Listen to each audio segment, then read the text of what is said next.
আচলতে এইটো মানকাছাৰ যি আমাৰ আৰক্ষী থানা আছে, থানাৰ যি ভাৰপ্ৰাপ্ত বিষয়া তেখেতৰ পৰা এটা খবৰ পোৱা গৈছিল ৰাতিপুৱা যে যোৱা ৰাতি আমাৰ যিটো ভাৰত বাংলা আন্তঃৰাষ্ট্ৰীয় কাঁইটীয়া বেৰৰ সীমান্ত, এই সীমান্ত অঞ্চলত এই অঞ্চলটো কুকুৰমৰা বুলি কোৱা হয়। আচলতে কেটেল স্মাগলিঙৰ লগত জড়িত বুলি সন্দেহৰ সময়ত যোৱা ৰাতি BSFৰ গুলিত এজন লোক নিহত হৈছে আৰু তাৰ বাবে ইনকুৱেষ্টৰ বাবে আহিছোঁ। লোকজনৰ নাম হ'ল শ্বাহিনুৰ ইছলাম, তেখেতৰ ঘৰ চৰ কুকুৰমৰা। আমি দুটাকৈ মোবাইল পাইছোঁ, এখন ডাঙৰ দা পাইছোঁ, লগত মাছ মৰাৰ সময়ত যি বস্তু ব্যৱহাৰ কৰে সাধাৰণতে পচা বুলি কোৱা হয় তেনেকুৱা পাইছোঁ। যিখিনি যাৱতীয় কাম কাজ সেইখিনি কৰা হৈছে।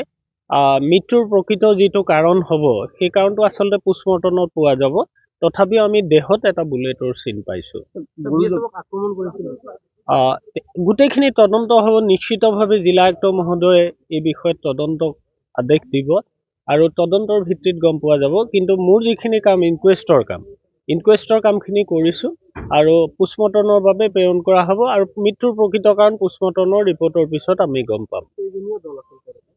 আমিতো এতিয়া যিটো ইনকুৱেষ্ট কৰিছোঁ, ইনকুৱেষ্টৰ সময়ত মাত্ৰ এতিয়া এজনেই পাইছোঁ যিহেতু, আৰু তেখেতলোকৰ লগত ৰাতি কিমানজন আহিছে আচলতে গম পোৱা নাযায়। নিশ্চিতভাৱে তদন্তত দেখা পোৱা যাব বা গম পোৱা যাব। আৰক্ষী আৰু BSF বিভিন্ন ধৰণৰ কঠোৰ ব্যৱস্থা কৰিছে, তাৰপিছতো এনেদৰে হ'ব নিশ্চিতভাৱে BSFৰ তৰফৰ পৰা বা আৰক্ষী প্ৰশাসনৰ তৰফৰ পৰা কঠোৰ ব্যৱস্থা গ্ৰহণ কৰাৰ বাবে আপোনালোকে দেখিছে যে দুটাকৈ গৰু ইতিমধ্যে ৰাখি থোৱা আছে যিকেইটা, আৰু বাকী এনেকুৱা হৈছে তেখেতলোকৰ যি ব্যৱস্থা সেইটো কঠোৰ হোৱাৰ বাবে এনে কিছুমান ঘটনা ঘটিবলৈ পাইছে।